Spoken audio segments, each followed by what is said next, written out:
Ok, alors bonjour à toutes et à tous et bienvenue dans cette vidéo au sein de laquelle je vais vous parler de quelques classes d'actifs que vous connaissez probablement déjà. Dans cette vidéo, on va se cantonner à quelques classes d'actifs que sont la bourse, en particulier les actions, l'immobilier, les contrats d'assurance vie en fonds euros ainsi que le livret A. Donc, je précise une chose. Le but de cette vidéo, c'est de réaliser un tableau des rentes, un comparatif des rentes que l'on peut tirer des 4 classes d'actifs précitées. Donc, dans cette vidéo, on va exclusivement se consacrer aux revenus, à la rente que l'on peut tirer des classes d'actifs. On va pas parler de la plus ou moins value potentielle qui peut en découler. Donc, la vidéo d'aujourd'hui, elle est très utile, principalement pour ceux qui s'intéressent, les investisseurs qui s'intéressent à l'obtention d'un revenu complémentaire ou d'une rente passive. Donc, ce que je vais faire, c'est que je vais rapidement faire un petit tableau qui va être non exhaustif puisque je vais me cantonner à quelques classes d'actifs. Je vais faire un petit tableau et je vais vous récapituler les 4 classes d'actifs dont j'ai parlé précédemment, les rendements que nous pouvons en attendre. Je vais faire une petite prospective également sur l'avenir vis-à-vis des classes d'actifs et des rentes que nous pouvons en tirer. Et enfin, je vais vous parler de ce que j'appellerais la garantie des rentes. Tout simplement, est-ce que les sources de revenus dont je vais vous parler sont fiables, oui ou non, et pourquoi? Et en fin de vidéo, je vais m'attarder plus particulièrement sur le cas particulier des actions à dividendes et je vais vous donner une liste d'actions qui pourraient être très utiles dans le cadre d'une stratégie de rendement, telle qu'on pourrait l'appeler ainsi, dans le cadre d'une stratégie visant à obtenir des revenus complémentaires grâce aux dividendes à travers les actions. Donc, dans ce tableau des rentes, déjà, je vais répertorier les 4 classes d'actifs. Donc, nous avons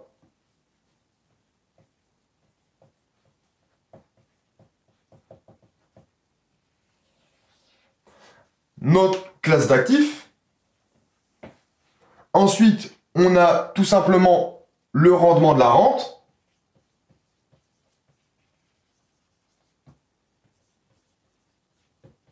Le rendement de la rente qui découle de la classe d'actifs. Ensuite, je vais vous donner une prospective à 10 ans estimée.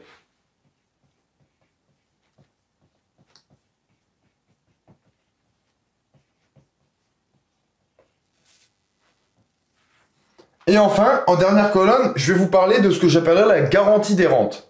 Est-ce que les rentes que l'on peut tirer des différentes classes d'actifs que je vous présente sont... quelles sont-elles, tout simplement?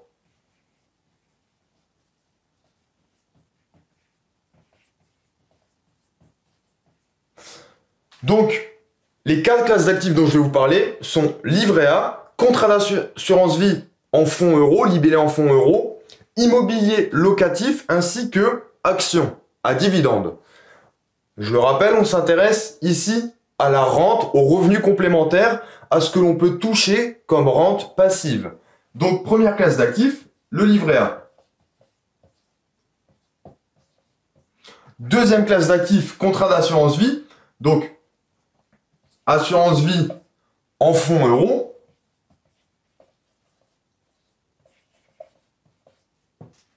À distinguer des contrats d'assurance vie libellés en unités de compte.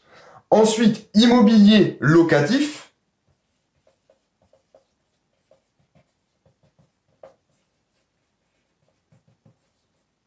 Et enfin, actions à dividendes.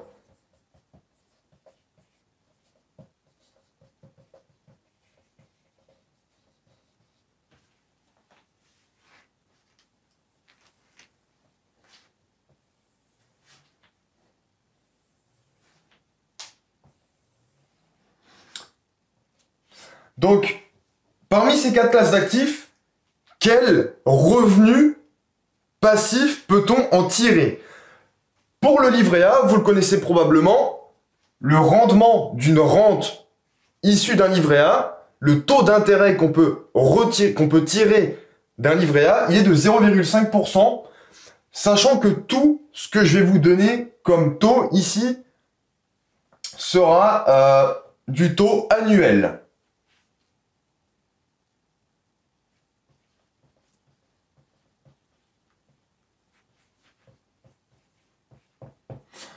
Donc, pour le livret A, on parle d'un taux réglementé.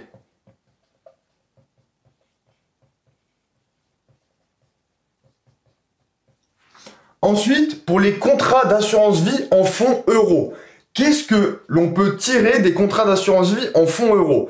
Donc ici, plutôt que de donner sur les centaines de contrats d'assurance vie en fonds euros le minimum que j'ai répertorié et le maximum que j'ai répertorié comme rendement, je vais vous donner une fourchette dans laquelle 95% des rendements sont compris. Donc globalement, j'ai pris des notes. 95% des contrats d'assurance vie en fonds euros ont un rendement annuel compris entre 1,2 et 3,8%.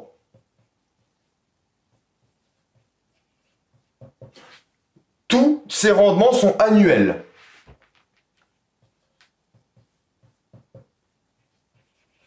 Donc ça concerne 95% des assurances vie. Il y a certains contrats d'assurance vie qui proposent un tout petit peu plus de 4%, mais dans 95% des cas, le rendement des contrats d'assurance vie libellés en unité de compte est compris dans cette fourchette d'intérêt, tout simplement.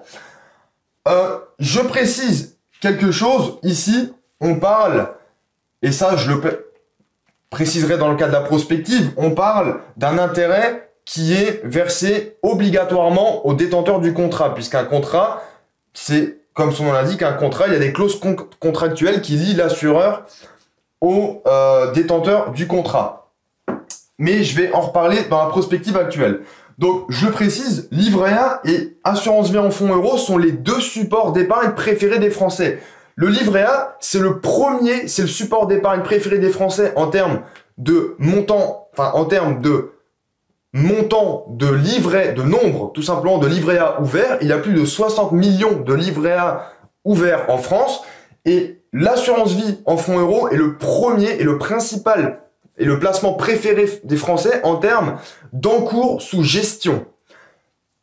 Petite précision. Maintenant, on va parler de choses un peu plus intéressantes. Donc, vous savez qu'avec un livret A, vous n'allez pas gagner beaucoup d'argent, des rentes très faibles, 0,5%. Avec des contrats d'assurance vie, ça peut être variable, mais c'est pas non plus des rentes mirobolantes. Maintenant, on va aborder le cas de l'immobilier locatif et des actions à dividendes. Donc, je précise une chose.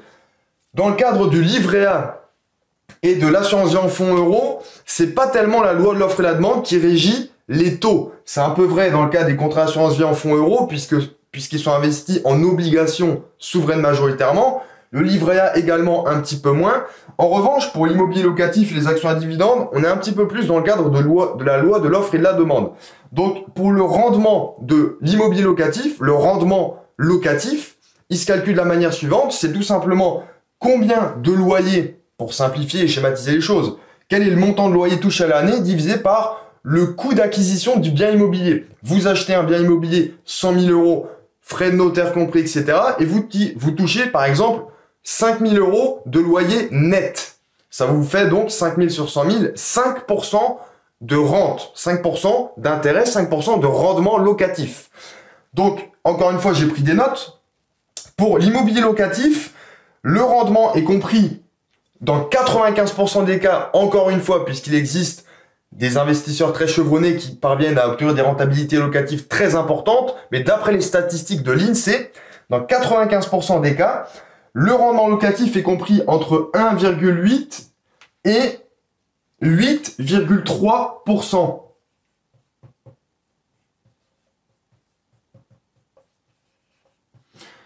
Évidemment, il est tout à fait possible d'obtenir un rendement locatif supérieur à 10%. Il faut être un très bon négociateur et savoir appliquer un loyer très élevé tout en conservant un locataire qui accepte de payer un tel loyer.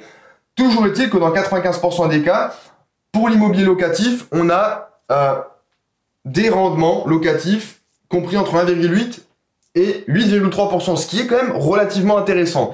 Parce qu'on peut quand même, si on est bon, aller dans une fourchette assez haute et faire bien mieux que dans le cadre de l'assurance vie. sachant que l'immobilier peut se valoriser avec le temps, alors que l'assurance vie en fonds euros et le livret A, c'est un peu différent. Ensuite, pour les actions à dividendes, donc le calcul du rendement de la rente, il est très simple. Vous achetez une action, par exemple, on parle de rendement du dividende, puisqu'on parle vraiment des rentes et des revenus dans cette vidéo. Pour les actions à dividendes, le rendement, il est calculé de la manière suivante. Rendement du dividende, c'est combien de dividendes vous touchez par rapport à l'année, par rapport à votre coût d'achat de l'action. Vous achetez 1000 euros d'actions, eh bien, sur une année, ces 1000 euros, enfin, ces actions vous ont versé 80 euros de dividendes. 80 euros de dividendes pour 1000 euros investis, ça vous fait 8% de rendement. Pour les actions à dividendes, nous avons, encore une fois, selon les statistiques de l'INSEE, et dans 95% des cas, un rendement du dividende compris entre 0,5 et 9,2%. Je précise qu'il y a des actions, donc là je parle bien d'actions à dividendes. Il y a des actions qui ne versent pas de dividendes, qui ne sont pas comprises dans cette classe spécifique d'actifs, cette sous-classe des actions. Il y a des actions, je le précise, dont le rendement du dividende est bien supérieur à 10%. Actuellement, le rendement du dividende de l'action Société Générale est extrêmement élevé, puisque le cours boursier s'est effondré. Il y a des actions dont le rendement du dividende est extrêmement faible, non pas parce qu'elles versent un dividende très faible, mais parce que la valorisation est très importante, donc nécessairement le rendement du dividende est très faible. Donc ici, on a nos classes d'actifs et les rendements qu'on peut en tirer. Maintenant, prospective à 10 ans. C'est très intéressant de connaître ces éléments, mais est-ce que dans le futur, et là on parle d'hypothèse, on parle de conjecture, mais est-ce que dans le futur, l'évolution sera, quelle sera l'évolution des rendements? Donc, pour le livret A, je suis assez pessimiste, puisque par le passé, le livret A offrait des taux qui étaient intéressants. Le but du livret A, c'est de vous prémunir contre l'inflation. Or, le taux réel, c'est-à-dire net d'inflation du livret A est négatif. L'inflation en zone euro est supérieure à 0,5%. Donc, détenir un livret A vous fait perdre de l'argent, du pouvoir d'achat. Et il y a encore même pas un an, le taux réglementé du livret A était à 0,75%. Aujourd'hui, il est à 0,5%. La tendance qui se profile au long terme, donc je parle de prospective, la tendance qui se profile au long terme, c'est un rendement à la baisse. Une baisse qui sera nécessairement légère, puisqu'on n'ira pas à des taux négatifs pour le livret A, puisqu'on peut pas descendre, on peut pas baisser le rendement du livret A de plus de 0,5%, puisque si on applique un taux négatif sur le livret A, tout le monde ira retirer l'argent de sa banque et pour garder le cash en espèces, tout simplement, la monnaie fiduciaire chez soi. Donc, on aura une baisse qui sera nécessairement faible en absolu. En relatif, évidemment, elle pourra être de 100%. Mais la prospective, c'est à la baisse. Mais il s'agit d'un livret réglementé qui est relativement protégé par rapport au cas de l'assurance vie en fonds euros dont je vais vous parler maintenant. Donc, pour le cas des assurances vie, des contrats d'assurance vie en fonds euros, on a également une tendance baissière. Donc, pourquoi la tendance est-elle baissière? C'est extrêmement simple à comprendre. Les contrats d'assurance vie en fonds euros sont très majoritairement investis dans des obligations d'État, donc dans de la dette souveraine, notamment des OAT 10 ans françaises, dans le cas des obligations d'État, dans le cas des contrats d'assurance vie français. Les rendements obligataires de ces dettes souveraines sont en diminution continue avec le temps, et le fait que les assureurs doivent renouveler constamment leurs obligations fait que le rendement moyen de leurs investissements diminue. Et ces assureurs ne pourront plus à l'avenir pas se permettre de vous assurer des rendements aussi élevés que maintenant, puisque eux-mêmes ne toucheront même pas autant d'intérêt que ce qu'ils devront contractuellement vous reverser. Tout simplement. Donc ici, baisse, je le précise, car baisse rendement obligataire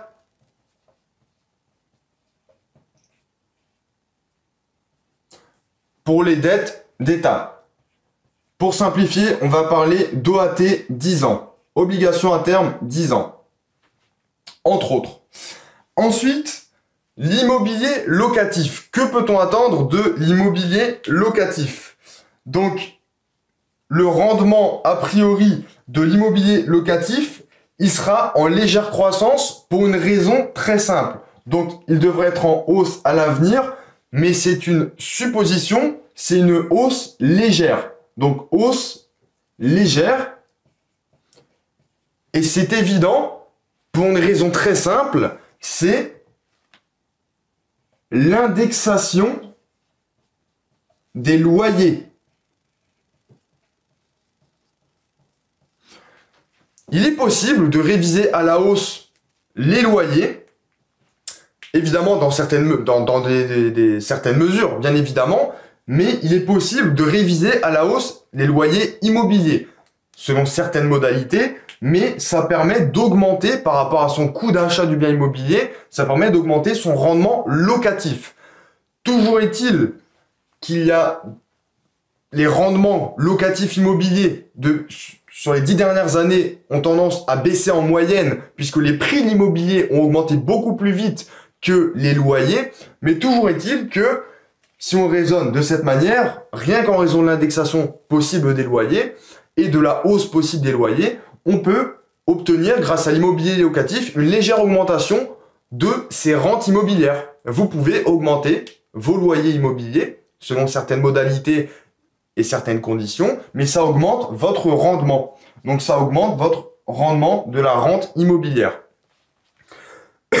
Excusez-moi. Et ensuite, pour les actions à dividendes, on a également une hausse légère. Je précise quelque chose, je tourne cette vidéo dans un contexte extrêmement particulier et singulier, puisqu'on est dans un contexte de pandémie mondiale. Donc, de nombreuses entreprises ont diminué leurs dividendes, voire même coupé leurs dividendes. Ici, je parle de prospective à long terme. Long terme, c'est très important.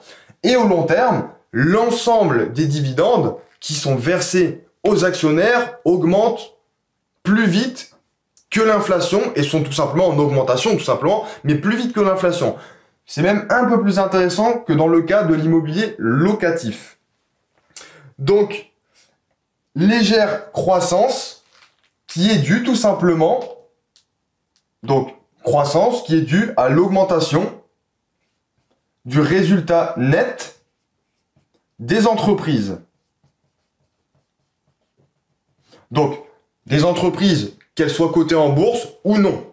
Tout simplement, toutes les sociétés de capitaux qui versent des dividendes, donc toutes les sociétés de capitaux dont les actions sont cotées en bourse ou non, mais qui versent des dividendes, vont à terme procurer à leurs actionnaires une augmentation de leur rente. Tout simplement parce que le résultat net des entreprises, dans leur ensemble d'un point de vue macroéconomique, est en tendance haussière au long terme et plus vite que l'inflation, augmente plus vite que l'inflation. Maintenant, une question très importante. Lorsque l'on sait ce que l'on peut gagner en fonction des classes d'actifs, lorsqu'on a une petite idée de la prospective à long terme, la grande question, c'est aussi de savoir, est-ce que tout cela est garanti? Est-ce que, finalement, nos rentes, ce qu'on va gagner, est-ce que c'est garanti? Est-ce que c'est fiable? Est-ce que c'est sécurisé? Est-ce qu'on peut se fier à nos sources de revenus passives? Donc, pour le livret A, vous pouvez vous fier à vos rentes. De toute manière, c'est très simple à comprendre. Risque et rendement sont inversement proportionnels. Vous avez un rendement qui est ridicule avec un livret A, mais en contrepartie, vous avez un risque qui est très faible. La classe d'actifs, pour la petite précision, offrant le meilleur couple risque-rendement, eh bien, ce sont les actions. Ensuite, les contrats d'assurance vie en fonds euros. C'est un cas particulier parce qu'ils dépendent de la solvabilité des États. Je rappelle que la Grèce a failli faire défaut. On a connu en 2013 la crise chypriote, etc.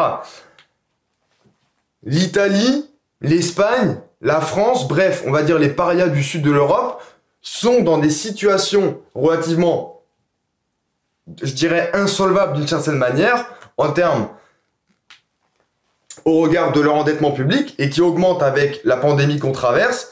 Donc ici, je vais vous dire que oui, vos rentes sont garanties, mais si un État fait défaut, vos rentes ne seront pas garanties.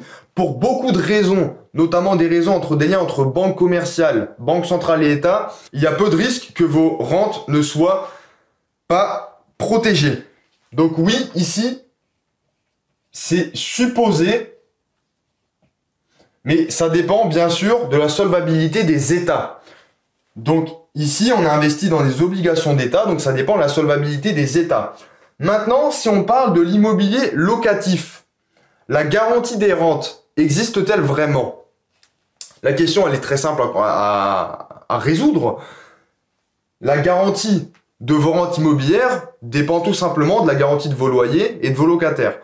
Donc, tout le monde a besoin de se loger. Le fait d'avoir un toit, c'est ce qu'on pourrait appeler un besoin primaire. Sur la pyramide des besoins de Maslow, c'est au même niveau que le besoin de nutrition, le besoin de sommeil, etc. Donc, ici, quoi qu'il en soit, peu importe la conjoncture économique, il y aura toujours des locataires qui auront néanmoins certaines difficultés éventuellement à payer leur loyer. Donc ici, la garantie des rentes, elle est, on va dire, variable. Je ne vais pas dire qu'elle n'est pas garantie, mais elle est variable. Donc, elle est variable en fonction de différents facteurs. Alors, je ne vais pas tous les citer, mais elle est variable en fonction déjà d'un point de vue macroéconomique, de la conjoncture économique. En période de crise, en période de forte hausse du chômage, de baisse des revenus, eh bien, devoir payer un loyer toujours le même, c'est un peu plus compliqué. Bref, il y a différentes raisons qui font que la garantie des loyers est variable. Ça dépend également de où vous investissez. Est-ce qu'il y a une urbanisation là où vous avez investi? Est-ce qu'il y a une désurbanisation là où vous avez investi? Est-ce que votre offre de logement répond à des critères? Est-ce que des locataires recherchent vraiment à loger dans votre bien immobilier, etc. Il y a le taux de vacances locatives qui rentre en compte, etc. Donc ici, on va dire taux de vacances locatives. Mais pour l'immobilier, on est quand même dans le cadre d'un placement refuge assez sécurisé et quoi qu'il en soit, les gens ont besoin de se loger. Et autre chose à préciser, il y a de plus en plus de personnes sur Terre, donc un besoin en logement de plus en plus accru. Et enfin, et ça c'est ce qui va nous intéresser peut-être le plus, c'est le cas des actions à dividendes. Est-ce que les rentes, les dividendes qu'on va toucher en bourse sont-ils vraiment garantis? Est-ce qu'on peut se fier, est-ce qu'on peut exclusivement se fier aux dividendes en tant que source de revenus? Eh bien, je dirais que non, mais je vais être un petit peu plus clair. J'ai un avis mitigé, c'est non ou variable. Et je vais vous expliquer pourquoi. Si vous investissez toutes vos liquidités dans une seule action qui verse des dividendes et que cette action se trouve dans un secteur cyclique, je ne sais pas, par exemple le secteur aérien actuellement, qui se porte très mal, eh bien, votre source de revenus peut très vite se tarir. En revanche, si vous avez un portefeuille qui est diversifié à la fois géographiquement et sectoriellement, les risques sont beaucoup plus limités pour que vos sources de revenus se tarissent. Donc, c'est pour ça que je dis non. Garantie de la rente, non. Quoi qu'il en soit, un dividende n'est jamais garanti. Le dividende dépend du vote des actionnaires en assemblée générale, ordinaire. Mais, globalement, vous pouvez compter sur cette source de revenus si vous avez un portefeuille d'investissement relativement diversifié. Je dirais au moins une dizaine d'actions. Et dans la fin de cette vidéo, je vais vous donner une dizaine d'actions que je vous recommanderais dans le cadre d'une stratégie de rendement, mais pas que dans le cadre d'une stratégie de rendement, je dirais, au long terme, afin de constituer des sources de revenus grâce à la bourse, donc de générer des sources de revenus grâce aux dividendes. Donc ici, je dis non, puisque ça dépend, donc confère dépend politique de dividendes des entreprises.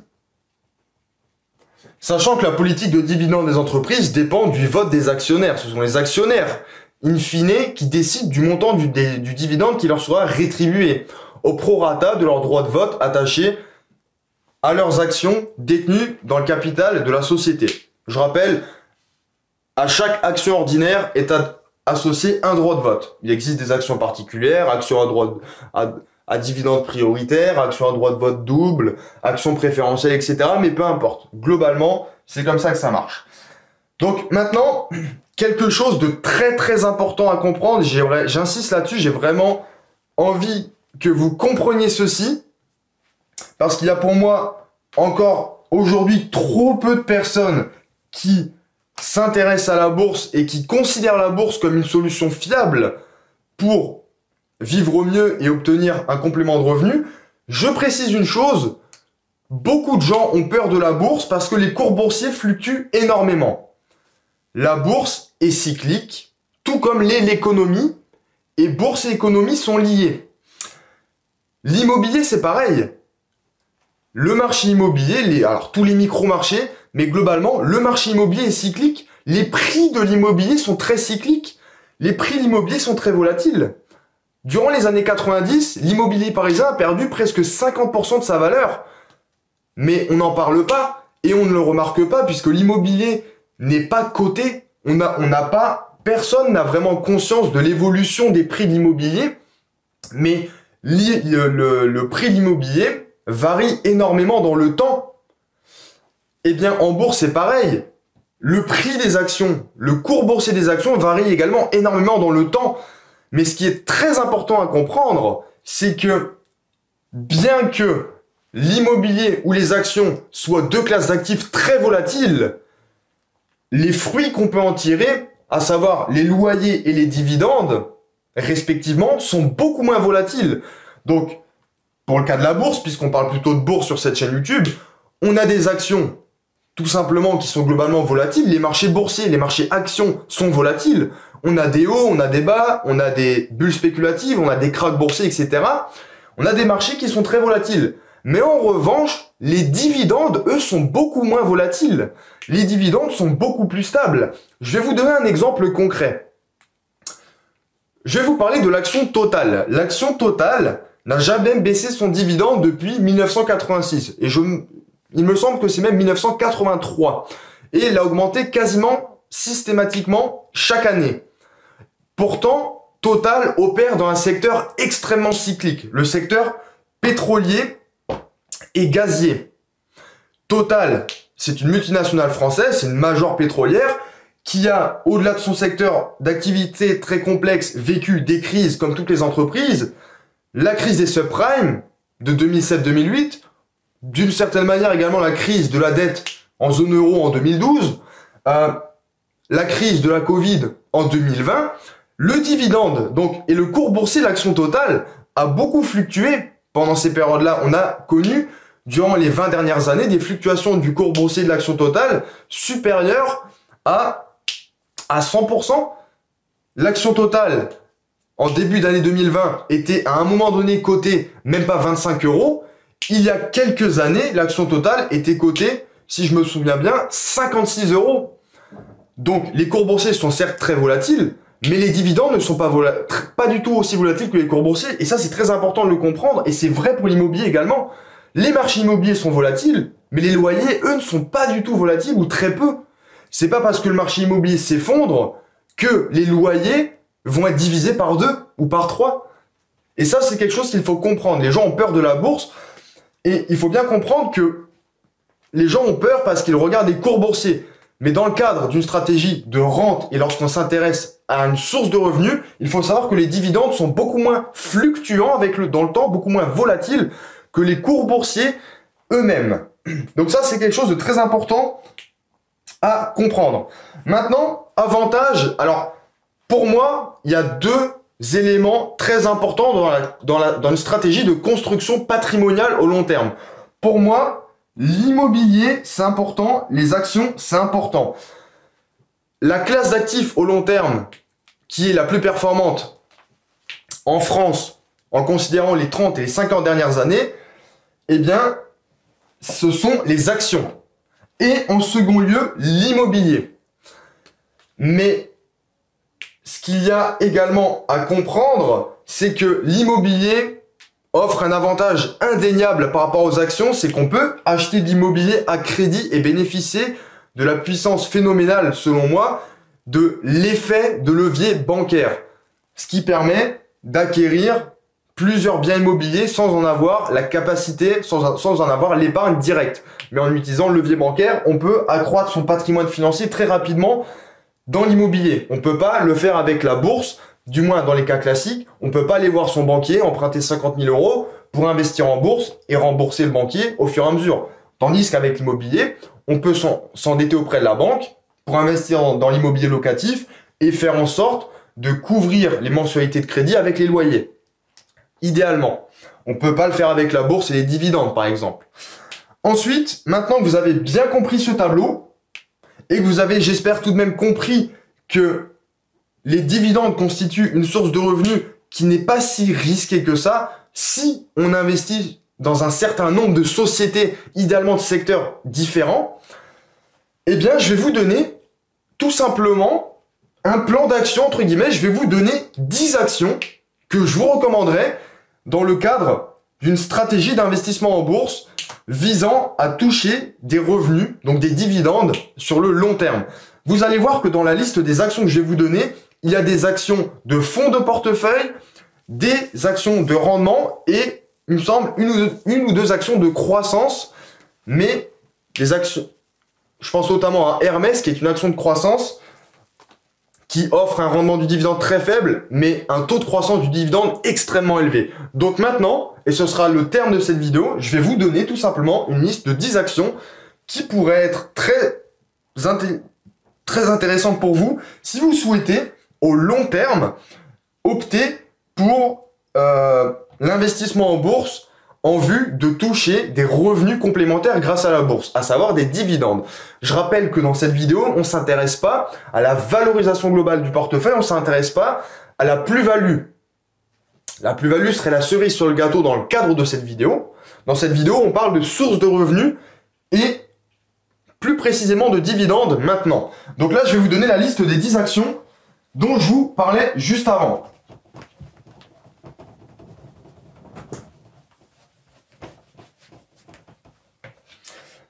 Donc, là, je vais vous donner cette liste. Je ne vais pas rentrer dans le détail parce que ça va être un peu complexe. Ça va être surtout très long. Mais je vais vous donner 10 actions que je vous recommande. Donc, j'ai pris des notes. Je vous donne, en l'occurrence, une liste de 10 actions.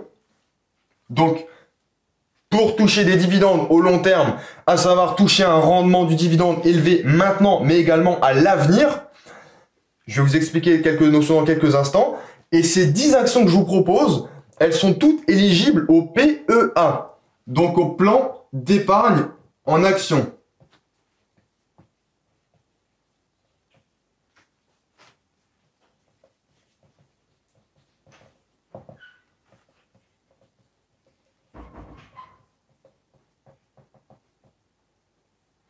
Donc ces 10 actions sont les suivantes. Première action, Total. Total, c'est une action de rendement. Je rappelle qu'en bourse, il y a 3 grandes catégories d'actions. Les valeurs de rendement, les qui sont des sociétés matures, typiquement Total. Il y a les valeurs de fonds de portefeuille. Je pense notamment à Danone. Je pense également, par exemple, à Kering d'une certaine manière, ou encore à Coca-Cola. Donc des sociétés dont les bénéfices sont toujours en croissance légère, mais qui ont atteint un certain niveau de maturité. Et enfin, on a les valeurs de croissance qui sont au stade du cycle de vie d'entreprise, encore en phase de croissance. Donc, Total, première action que je vous conseille. Avec Total, vous allez avoir un rendement du dividende très élevé. Actuellement, on doit être à peu près à 8 ou 8,5% de rendement du dividende. C'est très élevé et je vous ai expliqué précédemment que le dividende Total n'a jamais baissé depuis 1983 ou 1986. Et il augmente très légèrement avec le temps. c'est une société mature, donc le rendement n'augmente pas beaucoup avec le temps non plus. Total, rendement du dividende immédiat très élevé, mais taux de croissance du dividende relativement faible. Ensuite, GTT, Gaz, Transport et Technigaz. GTT, je la donne dans cette liste puisque GTT, c'est une entreprise qui, pour les 15 prochaines années, va pouvoir générer des marges d'exploitation et net très élevées grâce à un avantage concurrentiel qui est un brevet d'exploitation d'une durée de 20 ans qui lui permet tout simplement de battre la concurrence. Je vous mettrai également, soit dans des fiches autour de cette vidéo, soit dans la description de cette vidéo, des informations concernant GTT. J'ai fait une vidéo sur GTT. Ensuite, troisième action que je vous conseillerais, c'est Sanofi. Sanofi a la particularité d'être ce qu'on appelle une action aristocrate du dividende. Idem, je mettrai une fiche autour de cette vidéo ou en description de cette vidéo. Une aristocrate du dividende, c'est une action qui a, depuis au moins 10 ans en France, augmenté son dividende consécutivement chaque année. Aux États-Unis, on parle de 25 années de hausse consécutive du dividende. Donc, Sanofi, valeur plutôt mature, donc rendement du dividende immédiat élevé, mais taux de croissance du dividende relativement faible. Donc là, on est sur des valeurs de rendement. Ensuite, je vous propose également des valeurs de fonds de portefeuille. Donc,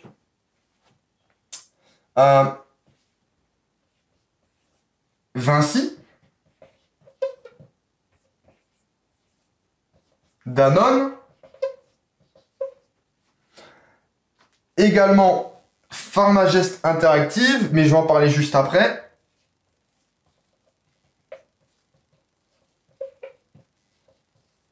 Air Liquide.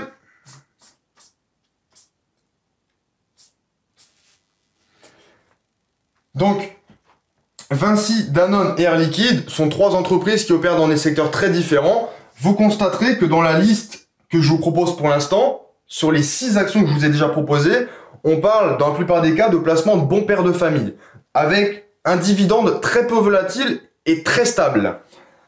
Vinci, Danone et Air Liquide sont des entreprises, de grandes entreprises. Je vais vous donner que des grandes entreprises. Et vous voyez qu'on est quand même dans des secteurs relativement différents. Donc on a une diversification sectorielle, également géographique d'ailleurs.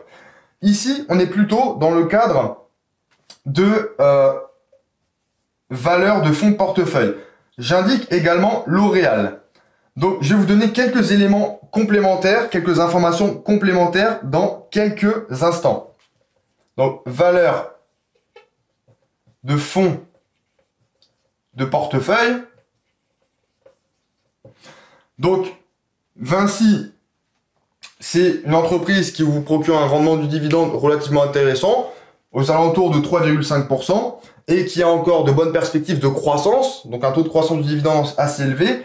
Danone, on a un rendement un peu plus faible, si je ne me trompe pas, et des perspectives de croissance un peu plus limitées, mais on est dans un secteur qui est très stable, puisque c'est un secteur, le secteur agroalimentaire n'est pas du tout cyclique, il est défensif, donc peu importe la conjoncture économique, même malgré une pandémie mondiale, les gens ont encore une fois besoin de se nourrir, donc Danone, ça reste intéressant pour avoir des dividendes stables.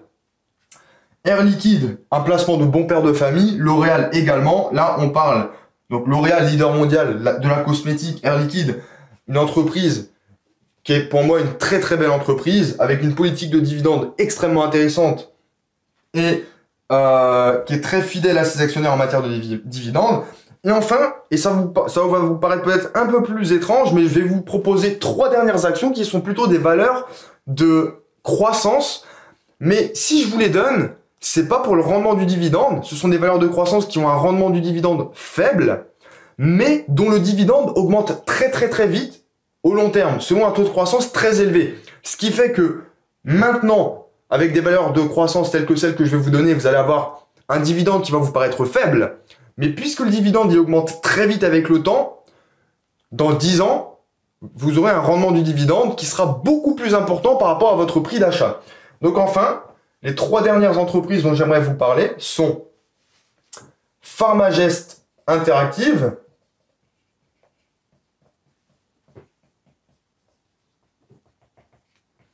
Je vous dirai également quelles actions j'ai en portefeuille dès que je vous aurai donné la liste complète.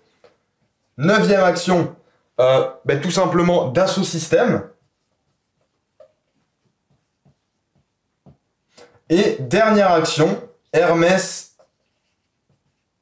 International.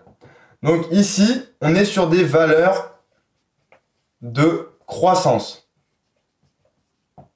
Croissance, rendement et fonds de portefeuille. Donc, l'intérêt de construire un portefeuille tel quel, dans le cadre d'une stratégie visant à obtenir des revenus passifs complémentaires grâce à la bourse, c'est qu'on a un portefeuille qui est relativement diversifié sectoriellement et géographiquement. Et on a un autre avantage, c'est qu'on a des grandes entreprises qui nous procurent d'une part un rendement du dividende immédiat important. Avec Total, vous allez toucher un rendement du dividende très élevé tout de suite. Donc dès maintenant, vous allez toucher beaucoup de dividendes. Avec des valeurs de fonds de portefeuille, vous avez une stabilité du dividende, une véritable stabilité du dividende. Et avec des valeurs de croissance, vous allez avoir un dividende qui va vous paraître peut-être faible maintenant, mais vous allez avoir un taux de croissance du dividende très élevé, ce qui fait que dans 5, 10 ou 15 ans, le rendement du dividende par rapport au cours boursier d'achat d'actions va être très élevé. Donc, généralement, moi je suis plutôt personnellement dans ma stratégie à moi orienté vers les valeurs de croissance parce que mon objectif, c'est d'avoir la valeur globale de mon portefeuille la plus importante possible au long terme. Et la performance, elle provient pas que du dividende. Mais dans cette vidéo, on se consacre vraiment à la rente, aux sources de revenus et aux dividendes. Donc, si je devais vous conseiller un portefeuille pour toucher des sources de revenus complémentaires grâce à la bourse qui sont à la fois relativement élevées avec une certaine croissance stable et sécurisée, je vous conseillerais ce portefeuille. On a des secteurs d'activité variés, on a des grandes entreprises qui disposent toutes d'avantages compétitifs et on a, et je le rappelle, le dividende est beaucoup moins volatile que les cours boursiers. Donc ça, c'est un portefeuille pas idéal, mais c'est un très bon portefeuille dans le cadre d'un plan d'épargne en action, un très bon portefeuille d'actions françaises pour toucher au long terme un rendement du dividende relativement important, qui est tout de même en croissance, et pour toucher des sources de revenus complémentaires qui sont en croissance avec le temps. Donc ça, c'est ce que je vous proposerai, ces 10 actions. Je vous invite à les noter si ça vous intéresse. Maintenant, je vais vous dire quelles actions j'ai en portefeuille personnellement. En portefeuille, alors ne vous étonnez pas si certaines actions que je préconise dans le cadre de cette vidéo, je ne les ai pas en portefeuille. Total est une très belle action à dividende, mais je ne l'ai pas en portefeuille parce que ma stratégie n'est pas focalisée sur le dividende. Donc, je vais quand même vous dire ce que j'ai en portefeuille comme action. En portefeuille, j'ai Vinci, j'ai L'Oréal, j'ai Hermès, Dassault Systèmes et Air Liquide. Ça, ce sont 5 actions que j'ai en portefeuille. Ces actions-là, je les ai en portefeuille, non pas vraiment pour le dividende, mais pour la valorisation globale du portefeuille au long terme. Donc, avec une bonne partie de plus-value. Donc, écoutez, c'est à peu près tout pour cette vidéo. Je suis désolé, elle a été plus longue que ce que je pensais. N'hésitez pas à me poser toutes les questions que vous pourriez avoir au sujet de mes propos dans les commentaires et à me donner des remarques également constructives si vous en avez qui pourraient m'intéresser et m'aider à vous permettre de mieux comprendre les choses. Et écoutez, quant à moi, je vous dis à bientôt pour une prochaine vidéo, tout simplement.